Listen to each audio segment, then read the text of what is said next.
Katika kanisa la Full Gospel Bible Fellowship, makao makuu, barabara ya Sam Nujoma, Mwenge, Dar es Salaam, Jumapili ni siku ya Bwana. Inafurahisha siku hii kuwa miongoni mwa maelfu ya watu waliokusanyika mahali pamoja wakimsifu Mungu kwa nyimbo nzuri na kumwabudu katika roho na kweli. Siku ya Bwana tumwabudu, tumshangilie, tumtukuze na kumsifu. Siku ya kwanza ya juma twashangilia, Bwana Yesu kafufuka, mauti ameshinda. Malaika alishuka kutoka juu, akalivingirisha jiwe na akalikalia. Walinzi wote nao walitetemeka, kwa wingi wa hofu wakawa kama wafu kabisa.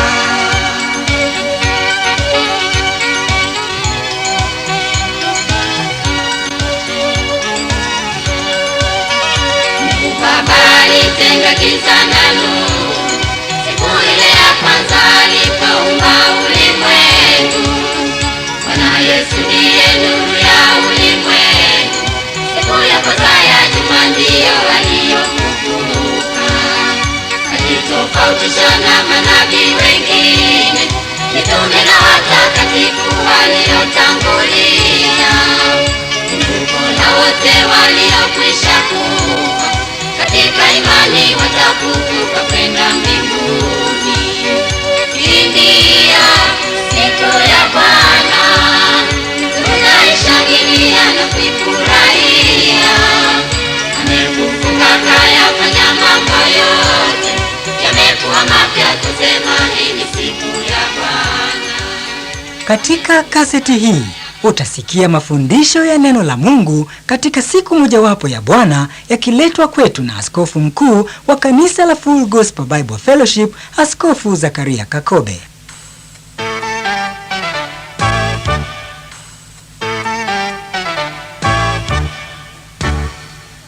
Hakika hutakuwa ulivyo baada ya neno hili lililojaa nguvu ya Mungu. Fungua moyo wako kupokea chakula cha kiroho. Tunapomkaribisha sasa Askofu Zakaria Kakobe.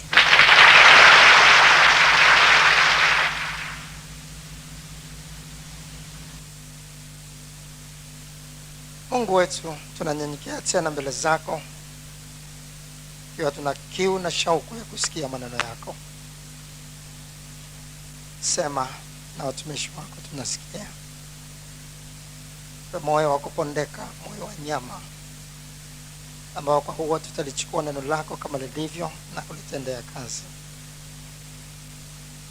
Neno lako nasema wewe ni Mungu unayetufundisha ili tupate faida. Tunahitaji kufaidika basi leo.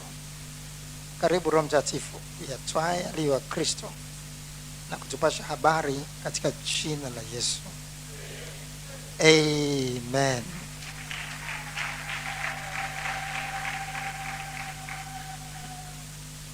Somo letu sasa lina kichwa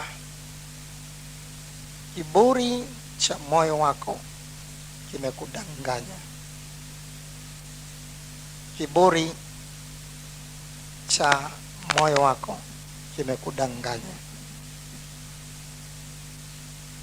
Kiburi cha moyo wako kimekudanganya.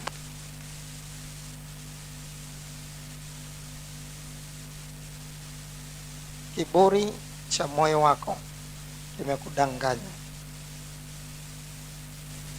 Neno letu la msingi linatoka katika kitabu cha Yeremia sura ya 49. Yeremia sura ya 49.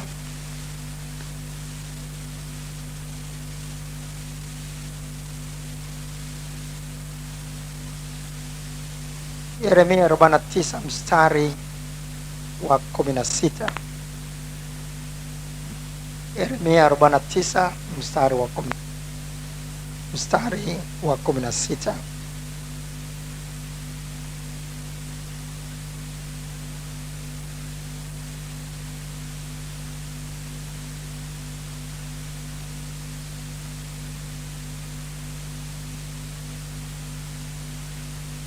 Yeremia 49 mstari wa 16 tunasoma, katika habari za kuogofya kwako, kiburi cha moyo wako kimekudanganya. Angalia maneno hayo. Katika habari za kuogofya kwako, kiburi cha moyo wako kimekudanganya.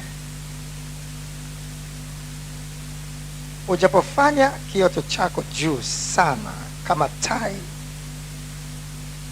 nitakushusha kutoka huko, asema Bwana. Ujapofanya kioto chako juu sana kama tai, nitakushusha kutoka huko, asema Bwana. Sema maneno haya pamoja nami. Katika habari za kuogofya kwako, kiburi cha moyo wako kimekudanganya. Ujapofanya kioto chako juu sana kama tai,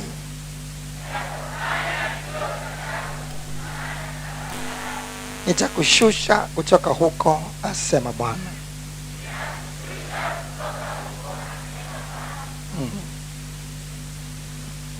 Hapa ni Mungu anazungumza nasi wanadamu, au tungesema viumbe wake kwa ujumla wake. Kuna wakati viumbe wanasahau kwamba ni viumbe, wanakuwa na kiburi cha moyo. Ndani ya mioyo yao kuna jengeka kiburi,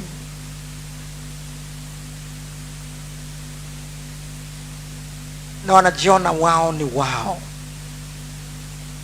wako juu sana, na wataendelea kuwa juu, hawawezi kushuka.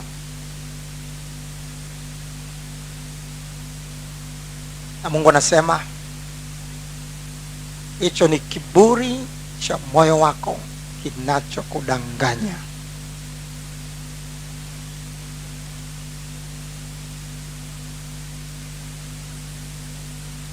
Anasema hicho ni kiburi cha moyo wako kinachokudanganya.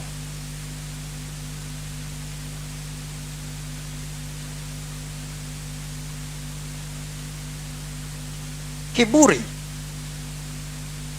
kina sura nyingi, na moja kati ya sura hizo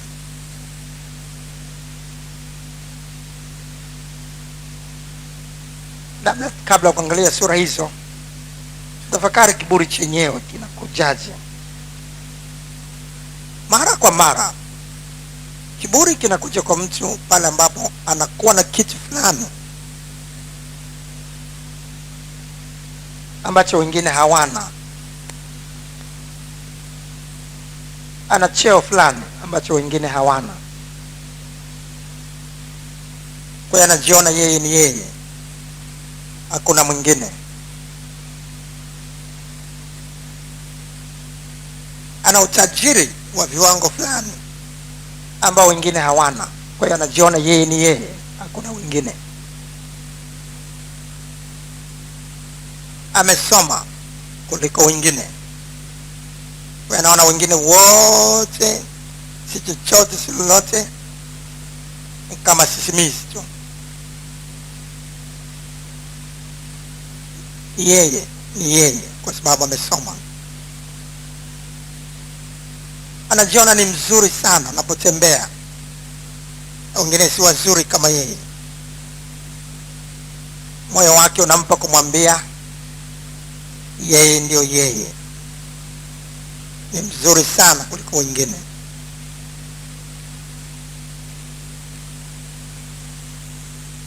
Badala ya mtu kuwaza na kuona ni neema iko kwake, badala ya kutafakari kwa nini mimi nimekuwa na cheo hiki na si wengine, ana mtu kitafakari itakufanya kushuka, itakufanya kujali neema. Neema maana yake upendeleo, unaokuja kwa mtu bila kustahili. Kwa nini wewe umesoma kuliko wengine kutoka katika kijiji chako? Kwa nini? Kwa nini wewe unasema ni mzuri kuliko wengine? Je, ulichagua kujiumba hivyo? Alafu wengine walichagua kuumbwa walemavu? Kwa nini wewe hilo lingekufanya kushuka? Badala ya kuwa na kiburi ndani ya moyo wako, ungeogopa, ungeona ni upendeleo uliokuja kwako. Lakini wengi hawaoni hivyo. Lakini wengi, kiburi cha moyo wao kinawadanganya, na kwa sababu hiyo wanawaza watazidi kuwa juu, tena watatamani kwenda juu zaidi, na hata hawezi kushuka. Hata wakisikia wengine wameshuka, wanaona ni wao wajinga. Mimi nawezaje kushuka? Sasa Mungu hapa anamwambia kiumbe, sasa hivi inaonekana unaogopya kutokana na cheo chako, kutokana na mamlaka ulionayo. Unajiona wewe ni wewe, hakuna mwingine. Lakini ni kiburi tu cha moyo wako kinachokudanganya kwamba utabaki hapo na huwezi kushuka. Na unajiona kama tai aliyeweka kiota chake juu sana kuliko ndege wengine wote, na kuwaza ndege wengine wote wako chini, nani atanifikia hapa? Kumbe tai anashindwa kufahamu kwamba kule juu sana alipoweka kiota chake ni chini sana kuliko mbingu. Na Mungu aliyemtengeneza, aliyemuumba huyo tai, anamwangalia yuko chini sana kwenye kiota chake, lakini yeye anajiona yuko juu sana. Kiburi kinamfanya mtu kusahau kuwa ni kiumbe, kinamfanya kiumbe kusahau kuwa ni kiumbe.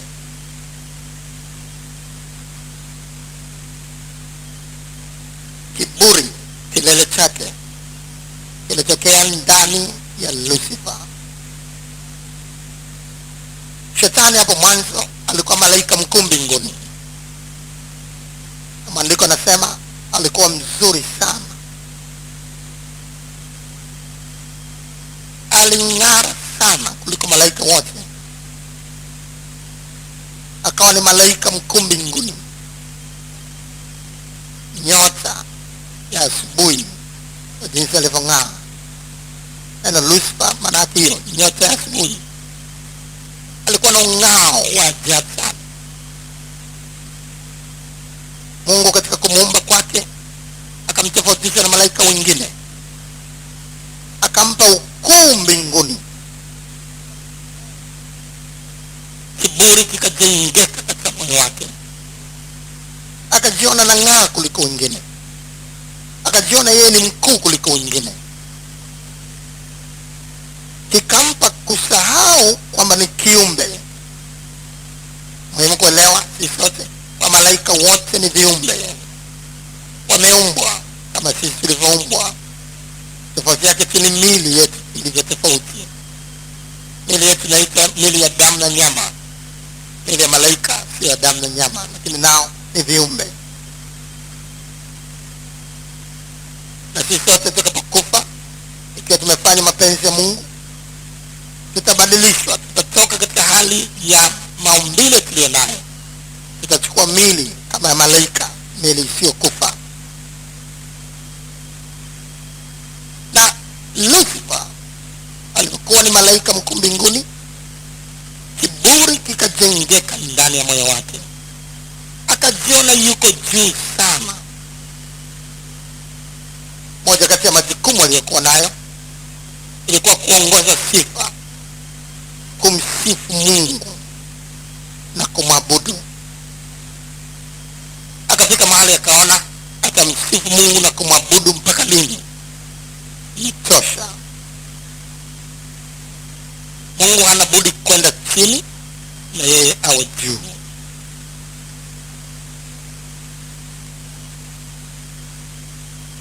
Maana yake akawaza kumpindua Mungu. Kiburi kinamfanya mtu kufunikwa na giza, asione mbele. Hata kiambiwa anashangaa, wananiambia nini? Wananipa mifano gani? Hao walikuwa wajinga sana, ili siwezi kuwa kama wao. Kiburi kinaweka giza mbele, kinaudanganya moyo. Lucifer akatamani kuchukua nafasi mbinguni, awe ni Mungu, wakati yeye ni kiumbe. Kiumbe anawezaje kuwa muumba? Isaya 14 mstari wa 12 mpaka mstari wa 15 abenataja juu ya nyota ya alfajiri, mwana wa asubuhi, ambao katika lugha ya asili na hilo nyota ya alfajiri ni Lucifer. Isaya 14 mstari wa 12 mpaka mstari wa 15. Jinsi ulivyoanguka kutoka mbinguni, ewe nyota ya alfajiri, mwana wa asubuhi! Jinsi ulivyokatwa kabisa, ewe ulioangusha mataifa! Na ulisema moyoni mwako, nitapanda mpaka mbinguni, nitakiinua kiti changu juu kuliko nyota za Mungu, nami nitaketi juu ya mlima wa mkutano katika pande za mwisho za kaskazini. Nitapaa kupita vimo vya mawingu, nitafanana na yeye aliye juu, lakini utashushwa mpaka kuzimu, mpaka pande za mwisho za shimo. Hapa anazungumzia Lucifer alivyowaza kwamba atakuwa ndiye Mungu na Mungu awe chini yake, lakini matokeo yake akashushwa kabisa mpaka kuzimu. Hata ile nafasi aliyokuwa nayo, pale ambapo hofu ya Mungu iliondoka kwake, akatamani yeye ndiye asifiwe, ikaondoka, akashushwa chini mpaka kuzimu. Kumbuka Mungu anasema, naona umeweka kiota chako juu sana kama tai, lakini nitakushusha kutoka huko, asema Bwana. Ezekiel sura ya 28 bado anamzungumzia huyo. Ezekiel 28 mstari wa 12 mstari wa 11 tusome mpaka mstari wa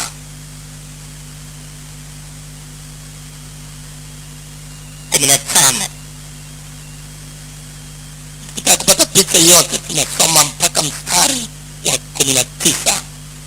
Utaona tutasoma namna gani mstari kadhaa.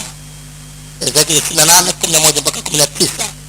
Tena neno la Bwana likanijia kusema, mwanadamu, umfanyie maombolezo mfalme wa Tiro. Anaitwa mfalme wa Tiro hapa ni Lucifer. Kumwambia Bwana Mungu asema hivi, wewe wakitia muhuri kipimo, umejaa hekima na ukamilifu wa uzuri. Ulikuwa ndani ya Adeni, bustani ya Mungu. Kila jiwe la thamani ilikuwa kifuniko chako, akiki na yakuti manjano na almasi na zabarajadi na shahamu na yaspi na yakuti samawi na simaridi na baramani na dhahabu, kazi ya matari yako, na filimbi zako ilikuwa ndani yako. Angalia maneno yanayopata, katika siku ya kuumbwa kwako zilitengenezwa tayari. Lucifer aliumbwa, ni kiumbe, malaika ni viumbe. Wakati wa kuumbwa kwake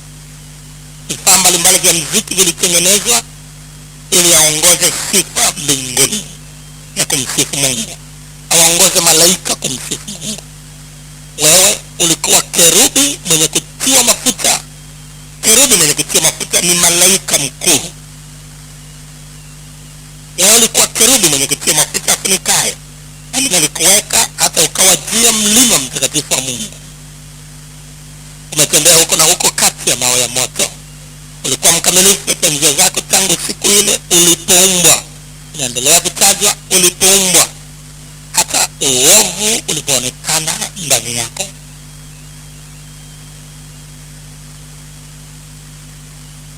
Mstari wa 17 kuendelea. Moyo wako uliinuka kwa sababu ya uzuri wako. Umeiharibu hekima yako kwa sababu ya mwangaza wako. Ninakutupa chini, ninakulaza mbele ya wafalme wapate kukutazama. Mstari wa 19. Wote wakujuao kati ya kabila za watu watakustajabia. Umekuwa kitu cha kutisha, wala utakuwapo tena hata milele. Maana yake huwezi kurudi mbinguni tena. Umekuwa kitu cha kutisha. Sasa hivi anaitwa Shetani. Hata mtu akijaribu kuchora Shetani, anachora dude la kutisha, dude la kustajabia. Kutoka juu akashushwa chini kabisa mpaka kuzimu. Milele na milele hawezi tena kurudi mbinguni, kwa sababu ya kiburi kilichotengeka ndani ya moyo wake. Alikuwa mzuri kama watu wengine. Wanawaza mimi. Kiburi cha moyo wako kimekudanganya kwamba wewe ni mzuri sana. Ndio maana unaningua viuno, una haya, una aibu, una fedheha. Unasema mimi ni Miss Tanzania. Kiburi cha moyo wako kimekudanganya. Unashindwa kukumbuka kwamba kufumba na kufumbua mwili wako ulio udongo, unaweza kupata ajali kufumba na kufumbua ukawa utazamiki tena, ukaharibiwa viungo vyako kwa ghafla.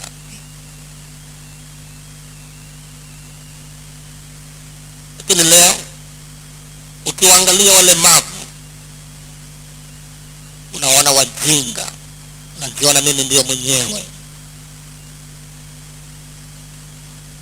Unasema maneno nayajua mwenyewe ya kigeni, ya kideni.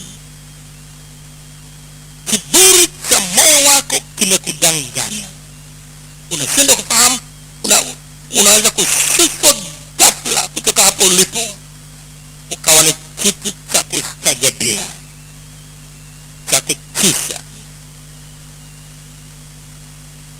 Mungu akamwambia Yakobo, ewe Yakobo uliye mdudu, ewe Yakobo uliye mdudu.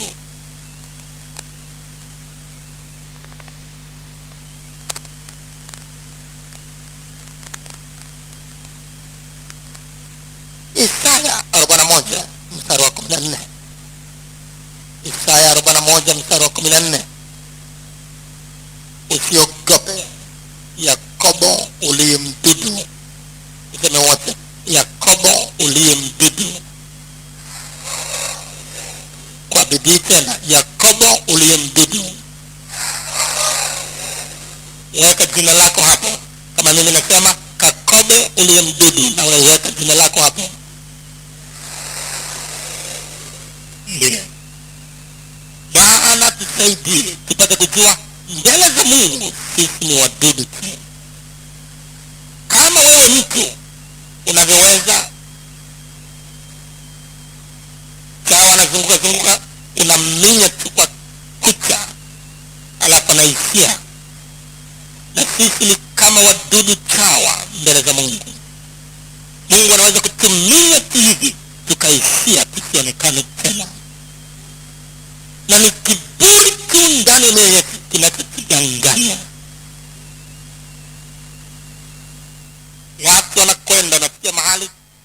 kama wataishi milele na milele. Wanajiona mimi ni mimi ndio mwenye mamlaka, mwenye cheo, nani mwingine kama mimi. Pilato alifikia mahali kumwambia Yesu, mwana wa Mungu aliye hai, Mungu Yesu Kristo, kiumbe. Pilato akasimama mbele zake na kumwambia Yesu, mbona unanyamaza kimya? Ijibu swali langu. Ujue mimi nina mamlaka ya kufungua na tena nina mamlaka ya kukusulubisha? Unathubutu kunyamaza kimya wakati mimi mkuu ninakuuliza swali?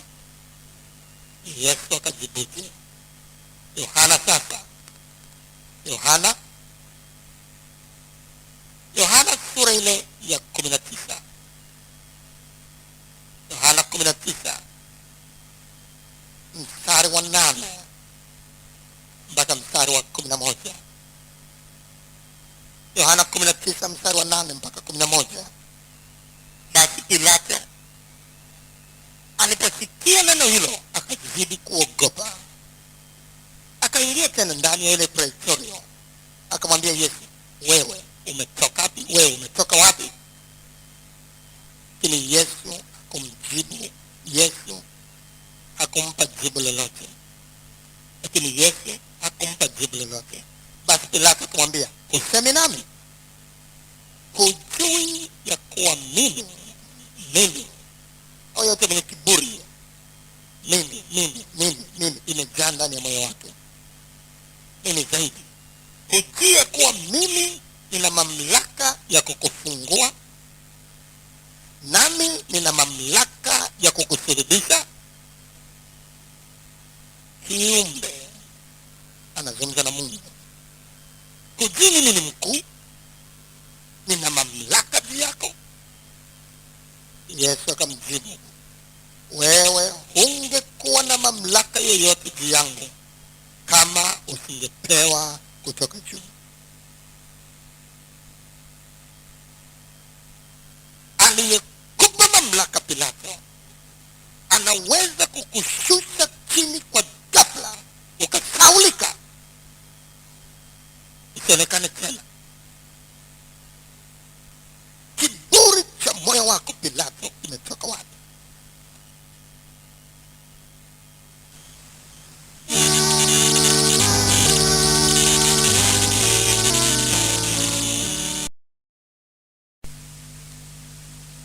Yako kimetoka wapi? Nebukadreza yeye naye mfalme huyu akaangalia vitu vingi alivyovitengeneza vilivyokuwa vinaitwa maajabu ya dunia nyakati hizo, akajiona mimi ni mimi. Nebukadreza alikuwa maarufu sana, fahari yake ilikuwa kubwa ya kutisha, utajiri wake, himaya yake, mamlaka yake vilikuwa vya kutisha. Alitengeneza mambo mengi aliyoitwa maajabu ya dunia, mpaka Saddam Hussein, rais wa Iraq majuzi, yeye naye alikuwa anajiita Nebukadreza kutokana na sifa ya Nebukadreza. Nebukadreza akazunguka akajiona mimi ni mimi. Nani mwingine kama mimi? Nani? Nebukadreza akajiona hawezi kushuka hata kidogo pale alipo. Nani anaweza kumshusha? Kwa sababu vyote yeye ndio aliyevitengeneza. Ikawaje? Daniel sasa,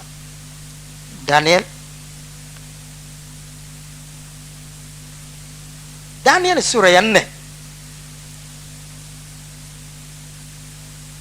mstari wa 28 mpaka mstari, Daniel sura ile ya 4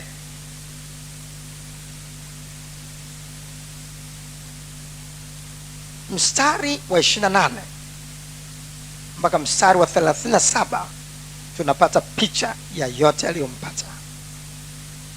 Tuone tunavyoweza kusoma kwa haraka. Haya yote akampata mfalme Nebukadreza. Baada ya miezi 12 alikuwa akitembea ndani ya jumba la kifalme katika Babeli. Mfalme akanena akasema, mji huu sio Babeli mkubwa nilioujenga mimi, uwe kao langu la kifalme? Sikiliza maneno hayo, kwa uwezo wa nguvu zangu. Mtu mwenye kiburi haoni maana ya uwepo wa Mungu. Hofu ya Mungu kwake haiko. Anaweza kufikia mahali kuona Mungu hayuko. Mungu hayuko. Mungu hayuko. Kama vile amekuweko tu duniani. Hakuna muumba aliyemuumba. Ni kama mbunge mmoja. Wakati mwingine anashika Biblia, mwingine anashika vitabu vya dini zao, yeye anasema mimi sina dini, sina Mungu. Una Mungu, umejiumba mwenyewe. Mjinga wewe mbunge. Maandiko nasema mpumbavu wewe. Mtu ambaye anasema hana Mungu, hamjui Mungu, hakuna Mungu, Mungu anamuita mpumbavu hata kama ni mbunge. Kabla kuendelea hapo, Zaburi. Kakobe unatuita wapumbavu, sio Kakobe ni Mungu. Kama umezoea kwenda katika majengo yako ya ibada, viongozi wako wa dini wanakupamba pamba, Kakobe nimepewa huduma ya Yohana Mbatizaji. Siko hapa kukupamba kwa sababu wewe ni mkuu. Ukuu wako si chochote, lazima ukumbuke yuko mkuu juu yako. Nimepewa kuhubiri injili hii kwa maskini na matajiri, kwa wenye vyeo na usio na vyeo. Ni kiburi chako ndicho kinakwambia, Kakobe unanitukana mimi mkuu, Kakobe unanikashifu mimi. Na kukashifu kwa sababu nimekuambia kutubu. Ndio, hiyo ndio injili niliyopewa. Nimeambiwa niende nikaeleze habari za toba na ondoleo la dhambi kwa watu wote, pamoja na marais, pamoja na mawaziri, pamoja na wabunge. Ninapokuwa nahubiri siangalii uso wa mtu, ninakuwa nimejaa mafuta kutoka juu mbinguni. Na Mungu anasema mpumbavu amesema moyoni mwake hakuna Mungu. Hiyo ni Zaburi. Sio Kakobe anakuita mpumbavu, Mungu anakuita we mbunge mpumbavu. Zaburi 14 mstari wa kwanza mpaka mstari wa pili. Zaburi 14 mstari wa kwanza mpaka wa pili. Mpumbavu amesema moyoni hakuna Mungu. Hiyo sio Kakobe, ni Mungu anasema. Mpumbavu amesema moyoni hakuna Mungu. Mstari wa pili. Toka mbinguni Bwana aliwachungulia wanadamu, aone kama yuko mtu mwenye akili amtafutaye Mungu. Inarudiwa tena katika Zaburi sura 10 nyuma hapo. Zaburi 10 mstari wa 4. Mdhalimu kwa kiburi cha uso wake asema hatapitiliza, jumla mawazo yake ni hakuna Mungu. Hicho ni kiburi. Kiburi ndio kinakufanya mbunge kusema hakuna Mungu. Kiburi ndio kinakufanya waziri kusema hakuna Mungu. Kiburi ndio kinakufanya rais kusema hakuna Mungu. Unashinda kukumbuka shati ulilolivaa limetengenezwa, kompyuta unayotumia imetengenezwa, simu ya mkononi unayotumia imetengenezwa, gari unalotembelea limetengenezwa. Huwezi kusema vitu hivi vimekuweko vyenyewe. Na wewe mwanadamu una akili kuliko simu ya mkononi, una akili kuliko kompyuta, una akili kuliko gari unalotembelea, una akili kuliko shati lako. Inawezekanaje vitu hivi vimetengenezwa lakini wewe hujatengenezwa? Hujui. Ni kwa sababu ya kiburi chako, ni kwa sababu ya upumbavu ulioko ndani ya moyo wako. Kiburi kimekufanya uinuke na kujiona umekuwako mwenyewe tu. Ndio maana una cheo chako, ndio maana uko hivyo ulivyo. Mungu wa nini? Walokole, watu wanaokoka ni watu frustrated, ni watu ambao hawana elimu, ni watu ambao hawana chochote, ni watu ambao wameshindwa maisha. Lakini mimi na ukuu wangu wa jeshi, mimi na ukuu wangu, mimi na cheo changu, mimi na niokoke ya nini? Kiburi chako, kiburi cha moyo wako kimekudanganya. Umeweka kioto chako juu sana na kusema huwezi kushuka. Mungu anasema nitakushusha kutoka huko, asema Bwana, usipotubu. Utubu leo, kiburi chako kiondolewe, ushuke, ujue wewe ni mdudu kama Yakobo. Turudi katika Danieli sura ya 4 mstari wa 28 kuendelea. Haya yote yakampata mfalme Nebukadreza. Baada ya miezi 12 alikuwa akitembea ndani ya jumba la kifalme katika Babeli. Mfalme akanena akasema, mji sio Babeli mkubwa nilioujenga mimi, uwe kao langu la kifalme kwa uwezo wa nguvu zangu, ili uwe utukufu wa enzi yangu? Nimejenga mimi kwa uwezo wa nguvu zangu. Mimi nimejenga mimi. Kati Mungu anasema Bwana asipojenga nyumba, waijengao wafanya kazi ya bure. Bwana asipoulinda mji, wanaoulinda wafanya kazi ya bure. Mimi. Hata neno lile lilipokuwa katika kinywa cha mfalme, sauti ilikuja kutoka mbinguni ikisema, mfalme Nebukadreza, maneno hayo unaambiwa wewe, ufalme huu umeondoka kwako, nawe utafukuzwa mbali na wanadamu, na makao yako yatakuwa pamoja na wanyama wa kondeni. Utalishwa majani kama ng'ombe, na nyakati 7 inazungumzia miaka 7, na nyakati 7 zitapita juu yako, hata utakapojua ya kuwa aliye juu ndiye anayemiliki katika ufalme wa wanadamu. Tujue haya kabla hujashushwa. Hata utakapojua ya kuwa aliye juu ndiye anayemiliki katika ufalme wa wanadamu, naye humpa amtakaye awaye yote.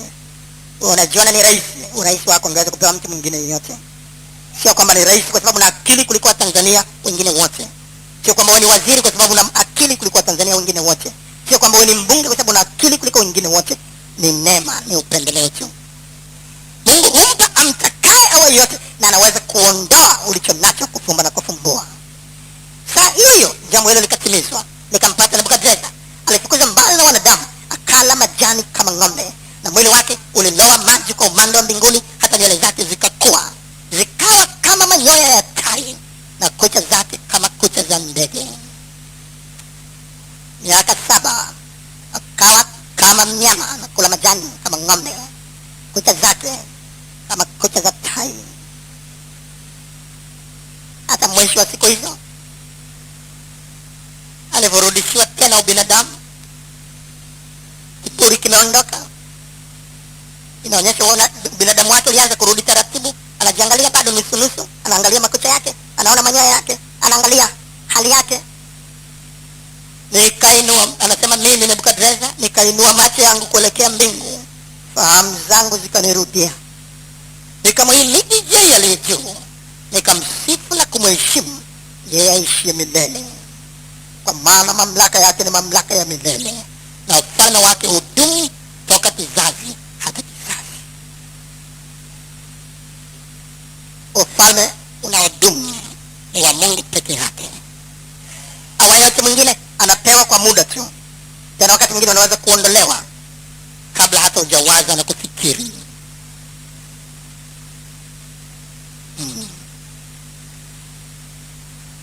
Mstari wa 37, basi mimi Nebukadreza na muhimidi mfalme wa mbinguni, na mtukuza na kumheshimu, maana matendo yake yote ni kweli, na njia zake ni za adili, na wala waendao kwa kutakabari, kwa kujivuna, kwa kiburi, yeye aweza kuwadhili, yani kuwashusha. Haleluya.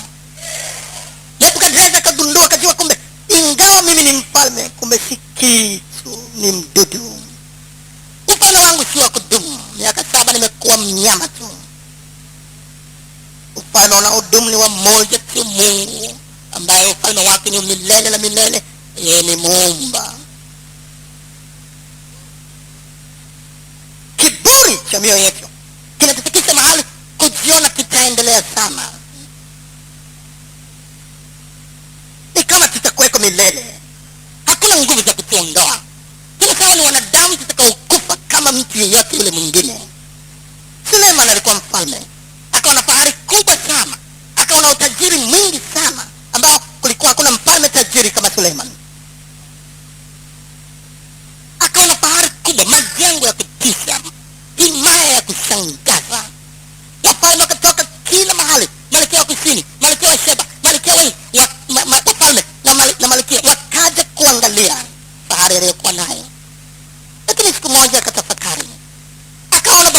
mkuu wangu, mbona siku moja nitakufa tu kama maskini yake? Mbona nitakufa siku moja kama yeyote ile asina cheo? Je, kuna kina nani walionitangulia ambao hawakufa? Je, Daudi baba yangu alikuwa ni mfalme wa kutisha mwenye mamlaka ya kushangaza sana. Je, hakufa? Alikufa. Nani alikuwa mfalme ambaye hakufa? Mbona wote wamezikwa na makaburi yao yako? Je, mimi nina nini nisije kuzikwa na kuoza kama wengine? Suleiman akatafakari akasema, kumbe yote yanayonifanya kujivuna, yote yanayonifanya kuwa na kiburi ni ubatili mtupu na kujilisha upepo. Kujilisha upepo inazungumzia kufanya kitu kisichokuwa na faida yote. Upepo hawezi kukufanya kushiba. Upepo hawezi kukufanya kushiba. Ni ubatili mtupu. Akazungumza maneno haya Mhubiri sura ya pili. Mhubiri sura ile ya pili.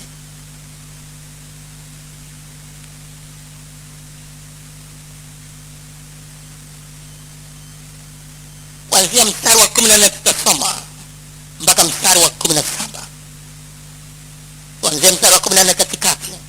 Ila hata hivyo nikatambua ya kwamba ni tukio moja la mwisho liwapatalo wote sawa sawa. Nikasema moyoni mwangu, kama limpataje mpumbavu ndivyo tutakavyonipata mimi nami. Basi kwa nini nikawa na hekima zaidi? Nikasema moyoni mwangu, takuwa hayo nayo ni ubatili. Maana hakuna kumbukumbu la milele la mwenye hekima wala la mpumbavu. Kwa sababu siku zijazo wote pia watakuwa wamekwisha kusahauliwa, watakuwa wamezikwa na kusahauliwa. Na mwenye hekima jinsi gani anavyokufa sawasawa na mpumbavu. Mwenye cheo jinsi gani anavyokufa sawasawa na maskini. Tajiri jinsi gani anavyokufa sawasawa na maskini. Mwenye cheo anavyokufa sawasawa na hohehahe, yeyote asiye na kichwa, mlala hoi. Na mwenye hekima jinsi gani anavyokufa sawasawa na mpumbavu. Basi nikauchukia uhai, kwa sababu kazi inayotendeka chini ya jua ilikuwa mbaya kwangu. Yani mambo yote ni ubatili na kujilisha upepo. Chochote Mungu anachotupa cha ziada kuliko wengine itusogeze kwa Mungu zaidi kuliko wengine. Kitupe kutafakari upendeleo wa Mungu. Tukumbuke wakati wote sisi ni wanadamu tu. Tuwe na hofu ya Mungu. Tumwogope Mungu. Tusifike mahali tukijiona sisi ni sisi, mimi ni mimi. Unaweza ukatoka tu ghafla, tena hata bila kutarajia. Tujifunze kwa matukio chungu mzima yanayotokea kila kukicha.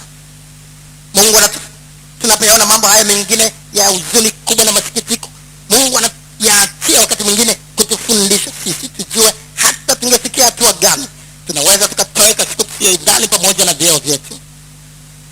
Wale waliofuatilia vyombo vya habari, jana kulikuwa na taarifa iliyozagaa katika vyombo vya habari vyote vya kimataifa duniani.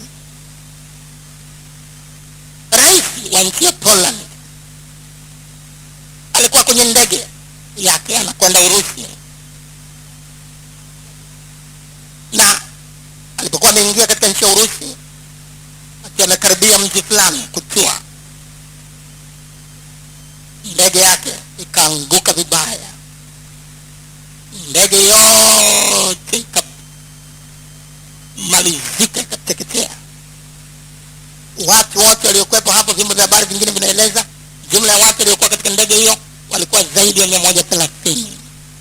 Rais na mke wake pamoja na mawaziri kadhaa, pamoja na wabunge kadhaa, pamoja na mkuu wa majeshi na wengine wakuu wa vyombo mbalimbali vya usalama, pamoja na gavana wa benki, pamoja na unaweza kuendelea kutaja maafisa wa juu sana wa serikali. Wamekufa wote kwa pamoja, hakuna hata mmoja aliyesalia.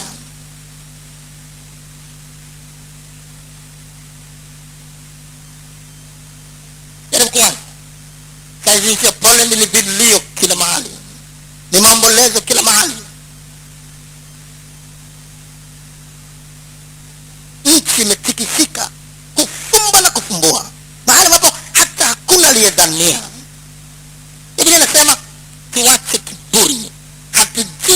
yasiyozaliwa kwa siku moja. Mimi nitaokoka kesho.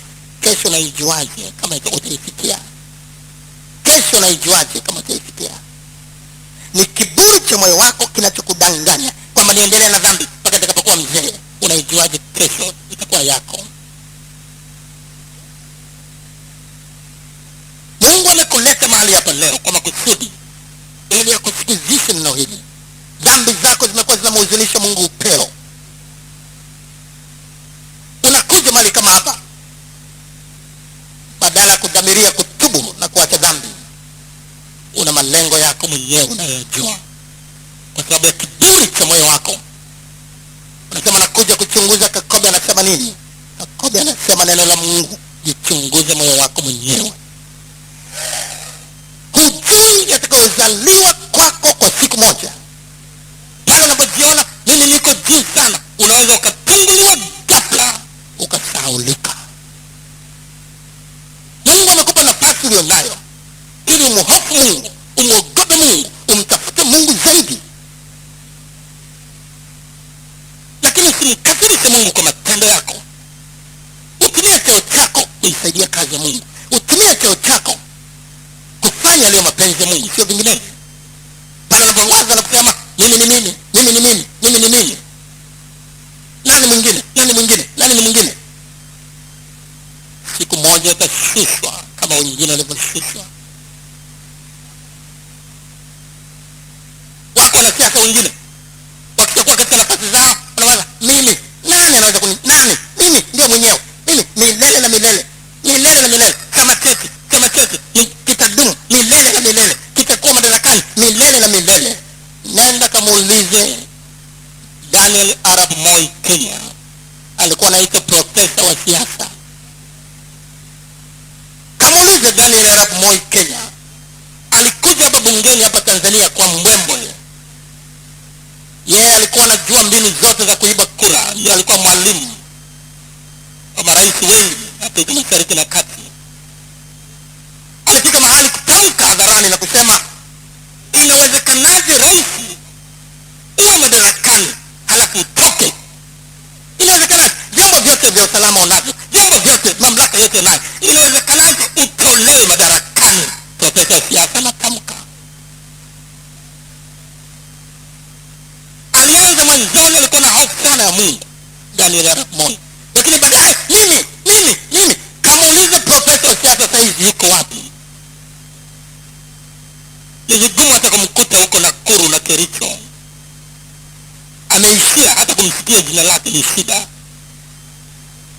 Chama chake KANU hakijulikani kama kitakuja kuzuka tena, labda mwaka 2003. Profesa wa siasa.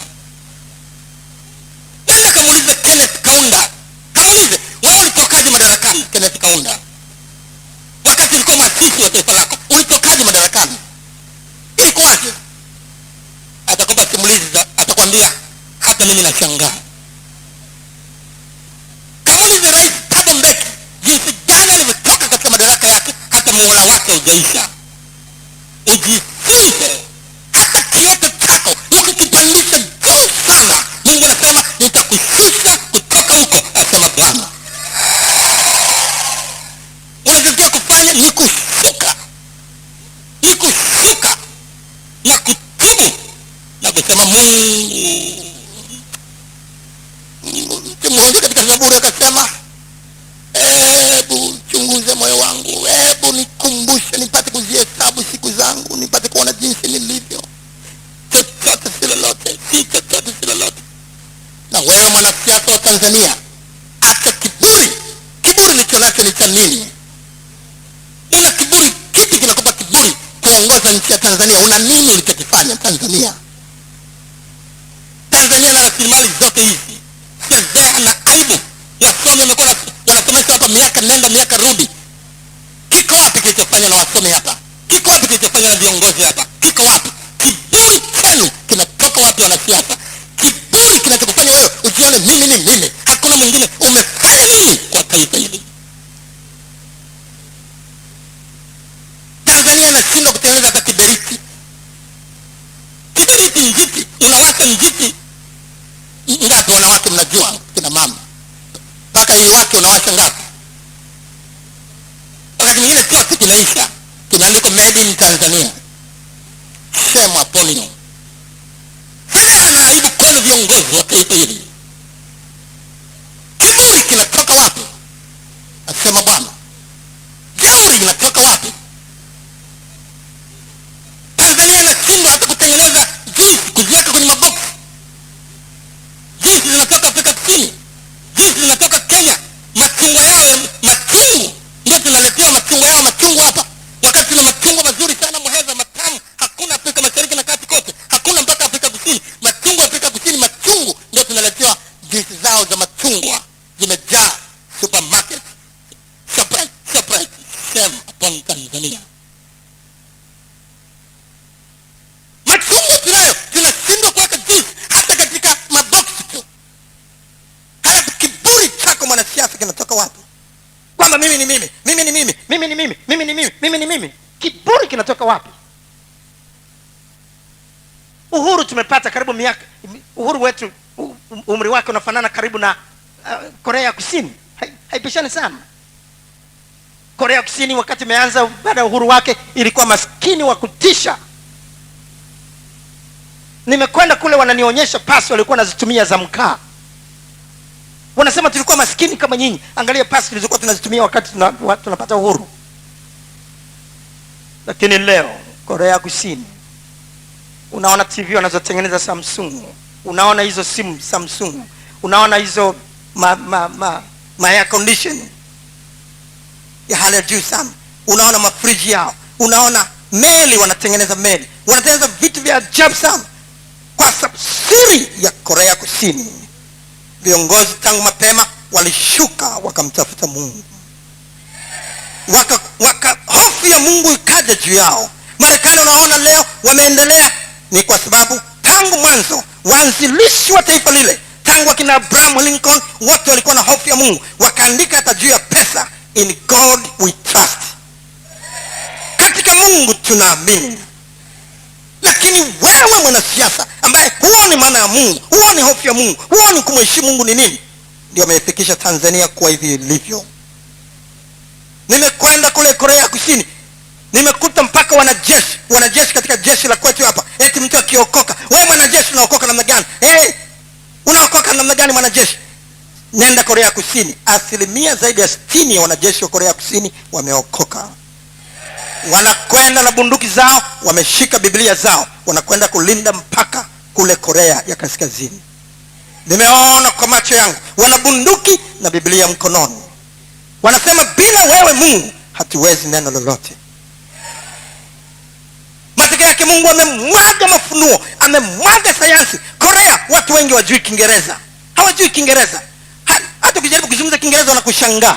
Na Kikorea chao wameweza kugundua vitu vingi vya kisayansi kwa ufunuo wa ajabu. Wamejenga maviwanda ya ajabu katika muda ambao unakaribiana na muda tuliopata uhuru sisi. Hawana rasilimali kama rasilimali tulizo nazo, lakini sisi ni mabingwa wa kutembeza bakuli, kuombaomba. Safari zangu zilikuwa nzuri sana, nimepata misaada mingi hii hapa, nimepata mikopo mingi. Haya ndio habari njema nilizoletea wa Tanzania. Kukopa ni fedheha. Nafika mahali tunakopa mpaka tunashinda kulipa. Biblia inasema si haki ukopa wala halipi. Tunafika mahali hatuweza hata kulipa, alafu tunasema jamani, tutolee madeni tuanze upya. Shame upon you Tanzania. Kiburi chako kimekufikisha hapa. Mungu amenipa injili ya kumhubiria wa yote. Nimekwenda kule Burundi, nikakutana na wanajeshi waliokuwa msituni, wanajeshi wa ngazi ya juu sana. Pale Pehutu FNL walikuwa hapo na wengine wakati walikuwa bado hawajaja katika mapatano, na wamezungukwa na wanalindwa na askari wa Umoja wa Mataifa. Nikawahubiri hivi vinavyozungumza na wewe. Kiburi chenu cha wanajeshi ndio kimefikisha Burundi hapa ilipofikia. Nikawahubiri, wakafikia mahali na kushuka chini, wakakubali kutubu na wakubali kutubu. na wao kubali kutubu. Walivyotubu, baraka za Mungu zikawafunika, wakapatana. Mkasikia habari mbalimbali kwenye vyombo vya habari, lakini chanzo alikuwepo mmoja aliyekuwa tayari kutubu.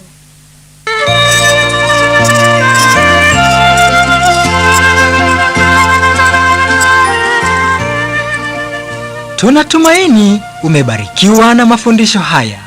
Biblia inasema katika Yakobo sura ya 1 mstari wa 22, lakini iweni watendaji wa neno, wala si wasikiaji tu, hali mkijidanganya nafsi zenu. Isikilize kaseti hii tena na tena na kuwapa wengine pia. Mungu akubariki.